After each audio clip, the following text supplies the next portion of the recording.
Il y a un contrat que tu as signé sans t'en rendre compte. Il n'a pas d'encre, mais il te lie. Il n'a pas de clause, mais il te limite. Il dit que tu dois t'intégrer, être apprécié, taire ce que tu penses, accepter n'importe quoi pour ne pas te retrouver seul. Et chaque fois que tu doutes de toi, chaque fois que tu te trahis pour plaire à quelqu'un d'autre, tu renouvelles ce maudit contrat. Mais aujourd'hui, je te dis quelque chose de clair. Déchire ce papier invisible avant qu'il ne te vole ce que tu es. Tu n'es pas ici pour plaire, tu es ici pour vivre avec l'âme droite, pour te regarder dans le miroir sans baisser les yeux, pour arrêter de construire une image et commencer à te construire vraiment. Parce que cette voix intérieure qui te sabote, qui t'insulte, qui te compare à tout le monde, n'est pas née avec toi. Tu l'as nourrie. Et maintenant, il est temps de la faire taire ou de la transformer en ton allié. Ceci n'est pas une vidéo de confiance en soi en couleur. Il ne s'agit pas de te répéter des phrases devant le miroir. C'est la guerre, c'est la reconstruction. C'est se réveiller avec la ferme décision de te respecter, même si personne d'autre ne le fait. De relever tes propres ruines sans attendre de secours. De te dire à toi-même, jusqu'ici, j'ai rampé. Désormais, je marche fermement. Nous allons parler de 8 leçons. 8 coups de réalité, 8 façons stoïciennes de construire une estime de soi qui ne dépend pas de l'extérieur, qui ne s'effondre pas avec une critique, qui ne se brise pas avec un rejet. Ici, il ne s'agit pas de te sentir mieux, il s'agit d'être meilleur, plus fort, plus libre, plus toi. Si tu es fatigué d'être ton propre bourreau, si tu es prêt à retrouver ta dignité, c'est ton moment. Prépare-toi. Ce ne sera pas confortable, mais la réalité ne l'est jamais. Un brûle le contrat invisible avec l'approbation d'autrui. Il y a des cages qui n'ont pas de barreaux, mais qui t'enferment quand même. Elles sont invisibles, élégantes, décorées de sourires étrangers et d'attentes imposées. Tu te réveilles chaque jour à l'intérieur de l'une d'elles sans t'en rendre compte. Tu respires, tu travailles, tu t'habilles, tu publies et tu penses même sous le silence consentant des autres. C'est comme si tu avais un contrat invisible dans ta poche, un contrat que tu as signé sans le lire, où tu as accepté que tu ne vaux que si tu plais, si tu es apprécié, si tu ne déranges pas, si tu t'intègres. Et chaque fois que tu tais une opinion par peur, chaque fois que tu fais quelque chose que tu ne veux pas juste pour être accepté, tu le renouvelles. Le problème est que tu n'as pas été créé pour vivre comme une marionnette qui dépend des applaudissements pour bouger. Tu as été fait pour porter ton propre poids, pour marcher la tête haute même quand personne n'applaudit, et cela ne se fait pas en cherchant la validation, mais en coupant les fils qui te lient à elle. Le stoïcisme n'est pas seulement une philosophie, c'est une façon brutale de te rappeler que ce que les autres pensent de toi n'est pas ton affaire, n'est pas ton fardeau, n'est pas ta vérité. Épictète l'a dit clairement, si tu cherches à plaire, tu n'es plus libre. Et c'est la vérité qui fait le plus mal. Beaucoup de gens ne sont pas libres, ils sont juste des décorations ambulantes, déguisées en ce qu'ils pensent que les autres veulent voir. Et que se passe-t-il quand tu arrêtes de plaire ? Que se passe-t-il quand tu décides de dire non, quand tu arrêtes de sourire par politesse, quand tu choisis ta paix plutôt que ta popularité ? Au début, ça brûle. On te regarde bizarrement, on te questionne, certains s'éloignent. Mais tu sais quoi ? Ce feu ne te brûle pas, il te purifie, parce que tu commences enfin à te voir sans filtre, tu commences à te parler avec honnêteté. Tu commences à réaliser que ta valeur ne dépend pas des applaudissements, mais de la relation que tu as avec toi-même. Et si cette relation est brisée, alors peu importe combien d'approbation tu obtiens, ça ne sera jamais suffisant. Construire une estime de soi solide signifie oser décevoir qui que ce soit plutôt que de te décevoir toi-même. Cela signifie tenir bon ton opinion, même si elle tremble, marcher à contre-courant si nécessaire, choisir ta paix mentale plutôt que ton image publique. Et cela ne se fait pas d'un coup, cela s'entraîne. Chaque jour où tu choisis de dire ce que tu penses, chaque fois que tu te respectes à haute voix, tu mets le feu à ce contrat invisible. Chaque fois que tu ne cherches pas la validation après avoir agi avec intégrité, tu brises la chaîne qui te liait à l'opinion des autres. La pratique stoïcienne te dit « Concentre-toi sur ce que tu peux contrôler, et ce que les autres pensent de toi n'est pas sur cette liste. Tu peux contrôler ta réponse, tes actes, ta cohérence. Tu ne peux pas contrôler le jugement d'autrui, ni le regard torve, ni le rejet qui naît de l'ignorance ou de l'envie. Alors, lâche prise. Ne vis pas comme un otage du « il m'accepte » ou « il me critique ». Vis comme quelqu'un qui s'est déjà choisi, qui s'est déjà approuvé, qui a déjà signé un nouveau contrat, un contrat qui dit qu'il ne doit qu'à sa vérité. Et oui, ça coûtera, mais ça libérera aussi, parce qu'il n'y a pas de plus grand repos que de marcher sans masque, sans demander la permission, sans prétendre être moins pour que les autres ne se sentent pas moins. Commence aujourd'hui, brûle ce contrat, qu'il brûle, qu'il ne reste aucune trace. Ce que tu signes à partir de maintenant, que ce soit avec ton propre sang, pas avec l'encre d'autrui. 2. Transforme ta voix intérieure en un refuge, pas en un champ de bataille. Imagine vivre dans une maison où chaque mur t'insulte, où chaque coin te rappelle tes échecs et chaque miroir te renvoie une image brisée. Maintenant comprends ceci. Cette maison n'est pas à l'extérieur, elle est en toi. C'est ton esprit. Et beaucoup de gens passent des années à y vivre, étant attaqués de l'intérieur, avec une voix intérieure qui ne pardonne pas, qui ne lâche pas, qui ne laisse pas respirer. Cette voix qui devrait être ton allié est devenue ton bourreau. Une voix programmée par des années de critiques, de rejet, d'insécurité, qui a appris à te parler comme les autres te parlaient quand tu ne savais pas te défendre. Mais tu n'es plus cet enfant sans défense. Tu n'as plus besoin de répéter les mêmes mots que d'autres ont utilisés pour t'écraser. Tu as le pouvoir de réécrire ce dialogue interne et de le transformer en ton refuge, pas en un champ de bataille. Parce que la véritable estime de soi ne repose pas seulement sur ce que tu fais ou accomplis, mais sur comment tu te parles quand personne ne te voit. Tu peux avoir conquis tout à l'extérieur, mais si ton esprit reste un champ de mines, tôt ou tard tu te détruiras de l'intérieur. Les stoïciens comprenaient que le plus grand ennemi n'est pas dans le monde, mais dans l'esprit indiscipliné. Marc Aurèle a écrit dans ses méditations « La tranquillité vient quand tu arrêtes de te juger toi-même ». Et il ne parlait pas de cesser d'être exigeant, mais de cesser d'être cruel, parce qu'il ne s'agit pas de te dorloter, mais de te respecter, d'apprendre à te corriger sans t'écraser, à t'exiger sans te haïr, à te soutenir dans les moments difficiles sans t'ajouter plus de poids que nécessaire. Personne ne peut s'épanouir sur un terrain où on lui rappelle chaque jour qu'il n'est pas suffisant. Reprogrammer cette voix intérieure implique d'écouter ce que tu te dis chaque fois que tu échoues, chaque fois que tu te trompes, chaque fois que tu ne réponds pas à tes propres normes. Te parles-tu avec compassion ou avec mépris? Te pousses-tu à t'améliorer ou t'enterres-tu dans la culpabilité? Parce que si la voix qui te guide ressemble plus à une sentence qu'à une conversation, tu vis avec un ennemi intime. Et personne n'avance avec un couteau à l'oreille. Construire une estime de soi solide implique de transformer ton esprit en un espace sacré. Un endroit où tu peux tomber sans être écrasé, où tu peux douter sans être annulé, où tu peux te regarder avec une brutalité honnête, mais sans mépris. Cela se fait avec de la pratique. Ce n'est pas répéter des affirmations vides, c'est prendre conscience de chaque pensée qui te jette par terre et répondre avec force. Ne laisse pas ta voix intérieure dire des choses que tu ne permettrais à personne de te dire à haute voix. Ne nourris plus cette narration destructive qui n'existe que parce que tu lui as donné du pouvoir. Le changement commence le jour où tu décides de ne plus te permettre d'auto-attaque déguisée en sincérité. Parce qu'être sincère avec toi-même n'est pas t'insulter, c'est te confronter avec respect. C'est te dire ce que tu as besoin d'entendre, pas ce qui te détruit.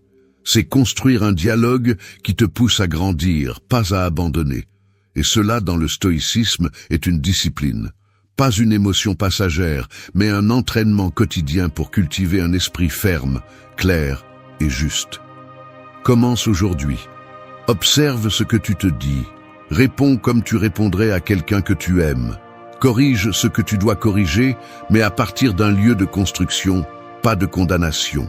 Que ta voix intérieure cesse d'être une cage et devienne un abri. Parce que si tu as la paix en toi, ce qui est à l'extérieur perd beaucoup de son pouvoir. Et c'est le premier pas pour commencer à marcher avec une estime de soi qui ne se brise pas, qui ne se négocie pas, qui ne se tait pas. 3. Brise le miroir qui déforme ton essence. Il y a des miroirs qui ne reflètent pas, ils manipulent. Tu te tiens devant eux en espérant te voir clairement, mais ce qui apparaît est une image déformée, fragmentée, étrangère. Comme si quelqu'un avait gravé des cicatrices qui ne t'appartiennent pas, exagéré tes erreurs et réduit ta valeur. Et le pire, c'est qu'après t'être regardé là-bas si longtemps, tu finis par croire que cette image, c'est toi. Tu finis par marcher dans la vie avec une version brouillée de toi-même, doutant de ta vraie valeur, cherchant que les autres te disent comment te voir parce que tu ne fais plus confiance à tes propres yeux. Ce miroir n'est pas sur un mur, il est dans ton esprit. C'est la somme de toutes les comparaisons, de toutes les étiquettes que tu as portées en silence, de toutes les fois où tu as absorbé des jugements comme s'ils étaient des vérités. Je ne suis pas assez, je ne suis pas attirant, je n'ai pas ce qu'il faut. D'où viennent ces phrases? De années à te regarder à travers les yeux des autres, de mesurer ton essence avec des règles qui n'ont jamais été les tiennes, d'oublier que tu n'es pas venu pour t'adapter, tu es venu pour être. Le stoïcisme enseigne que tu ne peux pas contrôler comment le monde te voit, mais tu peux choisir comment tu te vois. Et là est le premier acte de rébellion. Arrêter d'ajuster ta valeur selon le regard des autres. Parce que ce regard change, se contamine, se déforme par l'envie, l'ignorance ou le préjugé. Si tu passes ta vie à essayer de te voir comme les autres le veulent, tu vas te perdre dans le processus. Tu ne peux pas construire l'estime de soi à partir d'une image fausse. Tu ne peux pas te respecter si ce que tu vois dans le miroir est un mensonge accepté. Briser ce miroir implique d'avoir le courage de désapprendre, de remettre en question chaque croyance limitante que tu traînes sans t'en rendre compte. Pourquoi crois-tu que tu n'es pas assez? Qui t'a convaincu que tu devais répondre à certaines normes pour avoir de la valeur? Combien de fois t'es-tu comparé à quelqu'un d'autre et tu as perdu sans remarquer que tu jouais avec des règles qui te faisaient perdre dès le début? Cette comparaison constante est un poison déguisé en motivation, parce qu'elle ne te pousse pas à grandir, elle te pousse à disparaître. La seule façon de construire une estime de soi solide est de te regarder avec tes propres yeux. Et ce n'est pas un acte superficiel, c'est un acte spirituel. Cela signifie te regarder sans filtre, avec toutes tes lumières et tes ombres, et décider que malgré tout, tu es digne, que tu n'as pas besoin d'être comme personne d'autre pour mériter le respect, que ta valeur n'est pas dans le moule, mais dans ce qui ne rentre pas. Les stoïciens ne cherchaient pas à plaire, ils cherchaient à s'aligner avec leur nature. Et ta nature n'est pas de te comparer, c'est de t'exprimer. Ce n'est pas de t'adapter, c'est d'être toi, à haute voix. Alors brise ce miroir, fais-le sans peur. Laisse tomber les morceaux de tout ce que tu n'es pas. Chaque fragment brisé est un mensonge de moins à porter. Chaque reflet déformé que tu laisses derrière toi est un pas de plus vers ta vérité. Et quand tu commenceras à te voir clairement, tu n'auras plus autant besoin de l'approbation parce que tu sauras enfin qui tu es. Pas ce qu'on a dit de toi, pas ce qu'on a projeté sur toi, mais ce que tu as découvert en toi, quand le bruit baisse et ta vraie voix se lève. Ce ne sera pas confortable, parce qu'il est plus facile de vivre avec une image acceptée qu'avec une vérité inconfortable. Mais si tu ne le fais pas, tu resteras coincé dans le reflet des autres, étant l'esclave d'opinions qui ne te connaissent pas. Et tu n'es pas ici pour ça. Tu es ici pour te regarder avec respect, marcher avec clarté et te tenir avec dignité. L'image que tu vois n'a pas besoin d'être parfaite, elle doit juste être la tienne. Brise-la et recommence. 4. Ferme la porte fermement avant d'être envahi de l'intérieur. Ton esprit est une maison sacrée. Mais si tu ne surveilles pas qui entre, un jour tu te réveilles et tu ne reconnais plus l'endroit. Il y a des voix qui donnent leur avis sur chaque décision que tu prends, il y a des jugements accrochés au mur, il y a des culpabilités qui ne t'appartiennent pas occupant les fauteuils, il y a des gens qui n'auraient jamais dû franchir la porte marchant avec des chaussures sales sur ta dignité. C'est ainsi que cela fonctionne lorsque tu vis avec les portes ouvertes à tout ce qui vient de l'extérieur, sans filtre, sans critères, sans défense. Et le pire, c'est que lorsque tu te rends compte de ce que tu as permis, il est déjà trop tard. Tu es déjà envahi de l'intérieur. Tu ne sais plus où les autres s'arrêtent et où tu commences. Prendre soin de ton estime de soi n'est pas un acte égoïste, c'est un acte de survie. Tu ne peux pas te construire si n'importe qui peut entrer et te dire comment tu dois être, comment tu dois te sentir, ce qui est bien ou ce qui est mal dans ta vie. Tu ne peux pas construire un esprit fort si tu laisses tout le bruit du monde entrer sans contrôle. C'est pourquoi tu as besoin de fermer des portes. Pas avec haine, pas avec ressentiment, mais avec fermeté. Parce que toutes les opinions ne méritent pas ton attention. Toutes les personnes ne méritent pas d'accéder à ton monde intérieur. Tous les commentaires ne méritent pas de réponse. L'estime de soi solide ne se construit pas seulement avec l'amour de soi, mais aussi avec des limites claires. Les stoïciens l'ont compris. Ils savaient qu'il ne s'agit pas de ce qui se passe à l'extérieur, mais de ce que tu permets d'entrer. Épictète l'a bien dit, ce ne sont pas les choses qui te perturbent, mais ton jugement sur elles. Et ce jugement naît de ce que tu laisses entrer sans filtre. Si tu ne mets pas de limites, si tu ne sélectionnes pas avec quoi tu nourris ton esprit, tu finis par réagir au monde au lieu de construire ton monde. Et celui qui ne fait que réagir vit à la dérive. Ferme la porte aux comparaisons qui te font douter de toi. Ferme la porte aux personnes qui déguisent la manipulation avec de l'affection. Ferme la porte aux critiques destructrices qui viennent de bouches qui n'ont jamais construit quoi que ce soit. Parce que si tu permets à n'importe qui d'entrer, ils te volent le silence, ils salissent ta vision, ils sèment des doutes là où il y avait auparavant de la clarté. Ton énergie est limitée. Tu n'es pas obligé de t'expliquer, ni de te justifier, ni d'être tout pour tout le monde. Tu es obligé de te respecter, et cela inclut de t'éloigner de ce qui te brise de l'intérieur. Fermer des portes ne signifie pas devenir froid, cela signifie protéger ce que tu es en train de construire. C'est comprendre que tu ne peux pas guérir tant que tu es entouré de ce qui te rend malade. C'est avoir le courage de choisir ta paix avant ton besoin de plaire. Parce qu'il y a des personnes qui ne s'approchent que pour tester si elles peuvent te contrôler. Et si tu ne sais pas dire non, elles ne vont pas s'arrêter. Elles vont te tester, te pousser, te consommer, jusqu'à ce qu'un jour tu te regardes dans le miroir et que tu ne te reconnaisses pas. Alors décide, c'est ta maison, ton esprit, ta vie, ton énergie. Tout le monde n'a pas le droit d'entrer. Tout le monde ne mérite pas d'explication. Ferme la porte. Fais-le fermement, fais-le en silence, et reste seul si nécessaire, parce que le silence est mieux qu'une invasion. La solitude est plus noble que la compagnie qui t'éteint, et la dignité se cultive lorsque tu choisis d'être fidèle à toi-même, plutôt que d'être accessible pour le monde. Ton estime de soi commence à grandir le jour où tu comprends que ce n'est pas ton obligation de soutenir tout ce qui arrive. C'est ta responsabilité de filtrer, de protéger, de prendre soin. Et si tu dois fermer des portes pour y arriver, alors fais-le.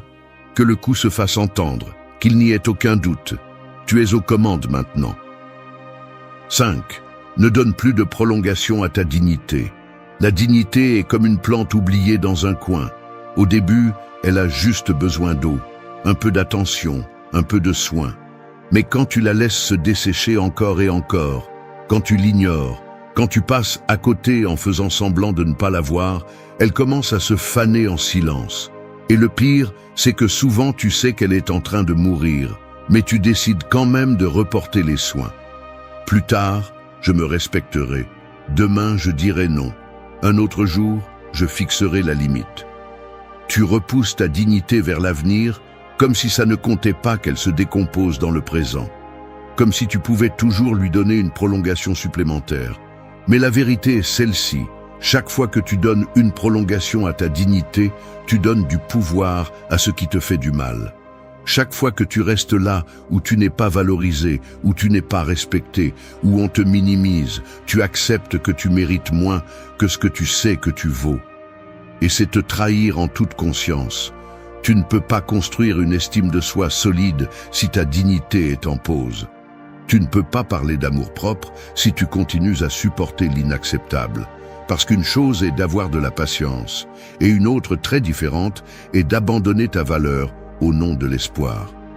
Les stoïciens savaient que vivre avec intégrité n'est pas confortable, mais c'est nécessaire.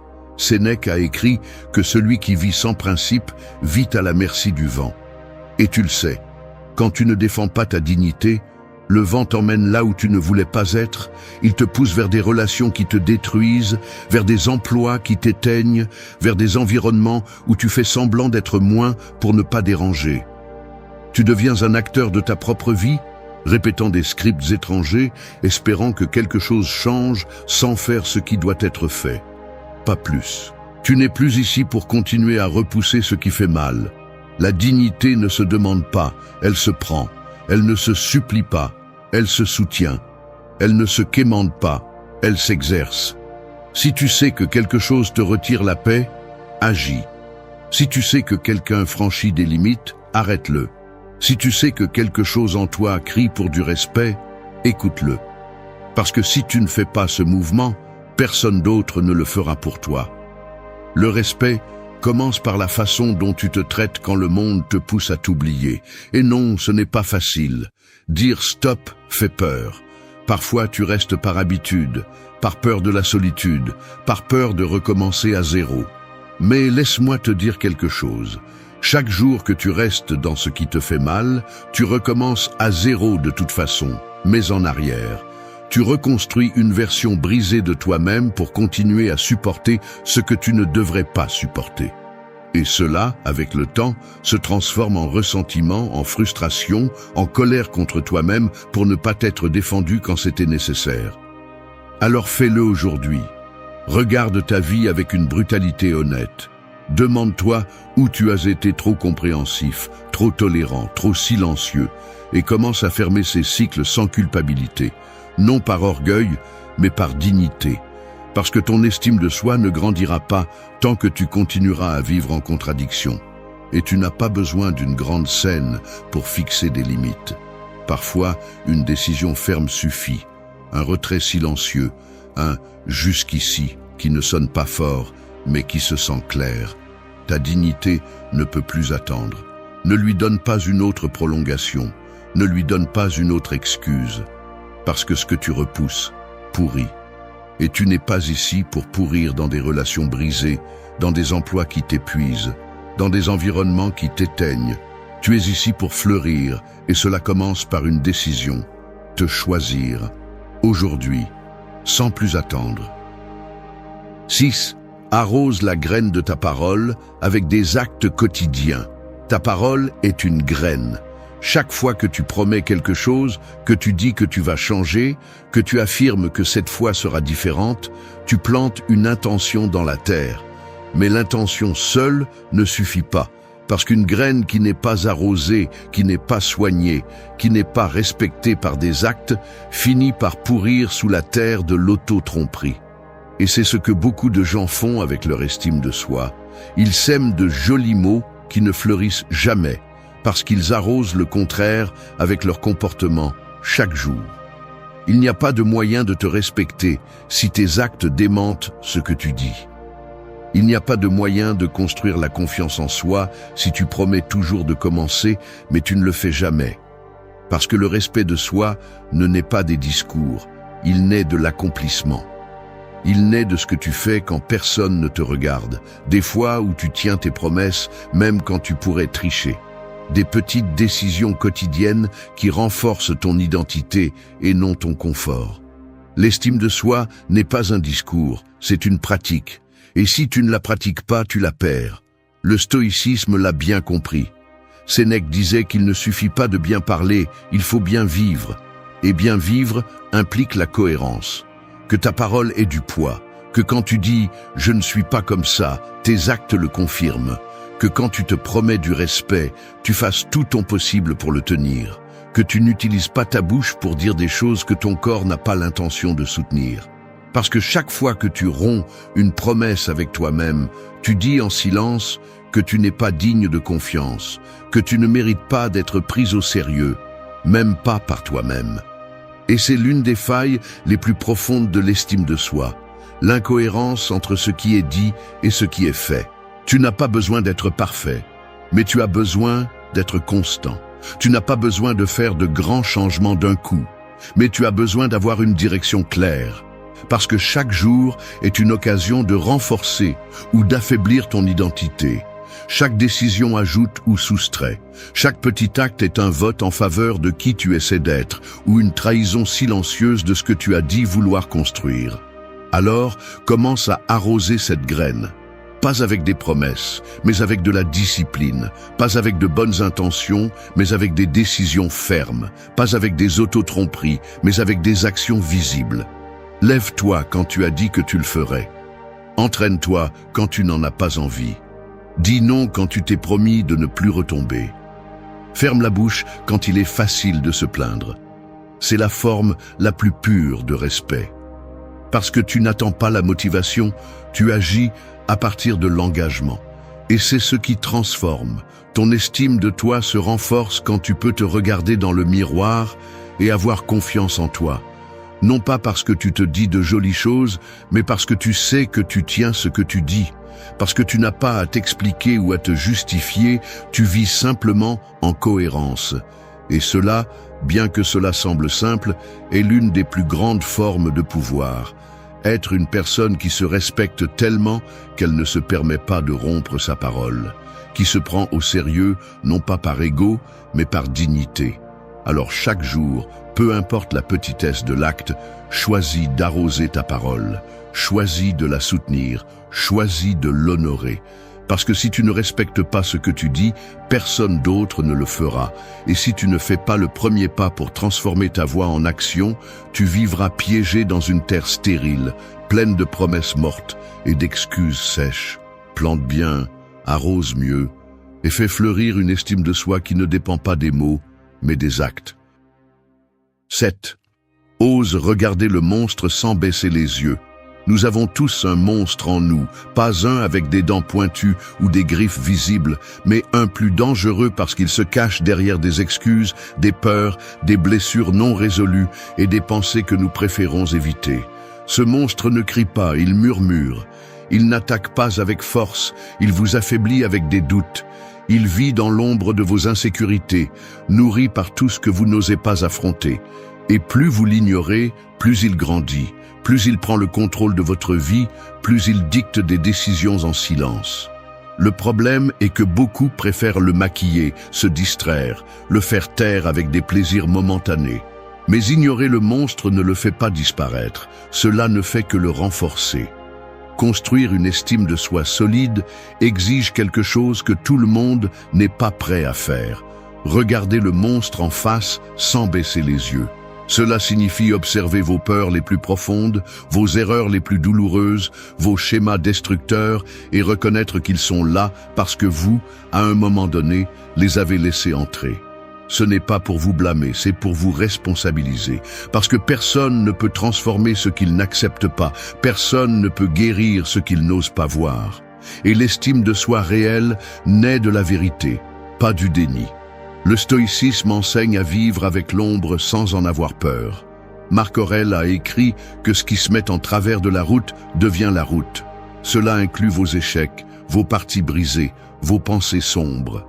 Il ne s'agit pas d'éliminer le monstre, il s'agit de le connaître si bien qu'il cesse d'avoir du pouvoir sur vous. Parce que la peur ne commande que lorsque vous l'évitez. Quand vous lui faites face, vous la réduisez. Quand vous la comprenez, vous la transformez. Et à la fin, vous découvrez que le monstre n'est pas venu pour vous détruire.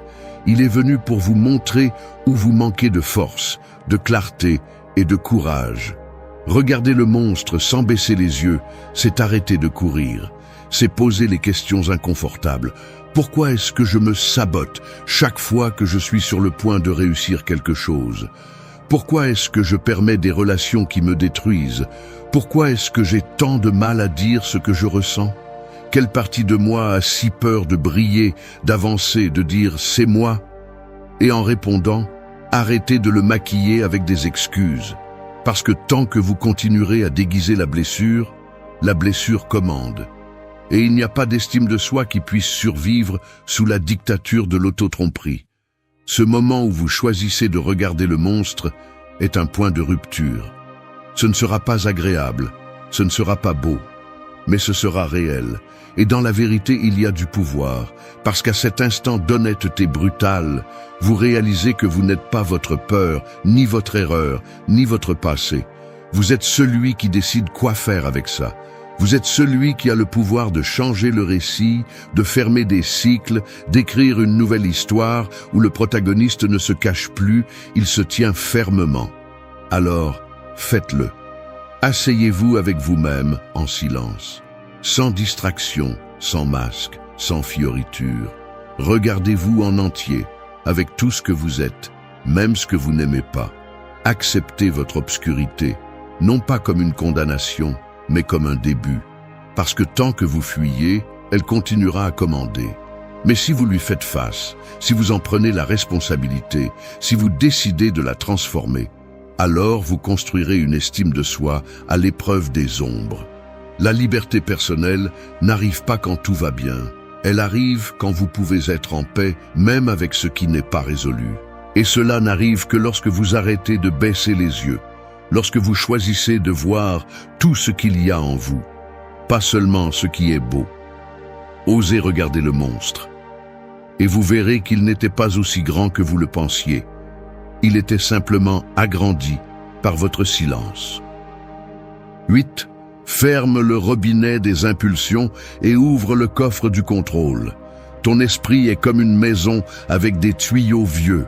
Chaque fois que quelque chose te dérange, chaque fois que quelque chose ne se passe pas comme tu l'espérais, un robinet s'ouvre. Parfois avec force, parfois lentement, mais toujours avec la même conséquence. Tu commences à être inondé d'impulsions, colère, anxiété, frustration, réactions que tu ne peux pas contrôler. Et si tu ne fermes pas ce robinet à temps, toute ta stabilité est inondée. Ton jugement est brouillé, tes mots débordent, tes décisions sont tachées. L'urgence prend le contrôle et l'important se noie. L'estime de soi, dans cet état, ne grandit pas. Elle se noie aussi. Beaucoup pensent que le contrôle personnel est rigidité, mais en réalité, c'est liberté. Parce que celui qui ne se maîtrise pas est condamné à obéir à tout ce qu'il ressent, à chaque stimulus externe, à chaque personne qui sait quel bouton appuyer. La véritable force n'est pas de réagir avec plus d'intensité, mais de conserver la clarté lorsque tout te pousse au chaos. Et cela ne se réalise pas avec des théories ou des belles phrases. Cela s'entraîne tous les jours, dans les petites choses, dans le quotidien, dans l'invisible. Les stoïciens comprenaient que tu ne peux pas contrôler ce qui se passe, mais tu peux contrôler ta réponse. Et ce pouvoir change tout. Parce que chaque fois que tu choisis de ne pas crier, de ne pas abandonner, de ne pas te laisser emporter par l'impulsion, tu démontres que tu es le maître, que ta dignité n'est pas à vendre pour un moment de décharge émotionnelle, que ton estime de toi ne dépend pas d'avoir raison, mais d'agir avec un but. Le contrôle émotionnel n'est pas froideur, c'est respect de soi. C'est comprendre que ce que tu dis et fais dans un moment d'impulsion peut détruire ce que tu as construit avec des années d'efforts. Fermer le robinet, c'est te dire « tout ce que je ressens ne mérite pas d'être dit, tout ce que je pense ne mérite pas d'être agi ». C'est faire une pause avant de répondre, respirer avant d'attaquer, choisir avant de réagir. Non pas pour te réprimer, mais pour te protéger. Parce que chaque fois que tu agis par impulsion, tu donnes ton pouvoir. Mais quand tu choisis le contrôle, tu récupères la clé du coffre où se trouve ton équilibre, ta force, ton vrai toi. L'impulsion veut de la vitesse, le contrôle veut de la direction. Tu décides si tu vis accéléré et perdu ou lent, mais avec un but. Une estime de soi solide a besoin de ce coffre fermé avec conscience. Parce que celui qui vit en réagissant, vit hors de lui-même. mais celui qui choisit quand et comment agir vit dans son centre. Et ce centre n'est pas négociable, il est honoré. Merci d'être resté jusqu'à la fin de la vidéo. Si vous avez tout vu, commentez « Je suis stoïcien » comme notre signe secret, indiquant que vous êtes un véritable apprenant du stoïcisme. N'oubliez pas de vous abonner et de liker la vidéo si elle vous a plu.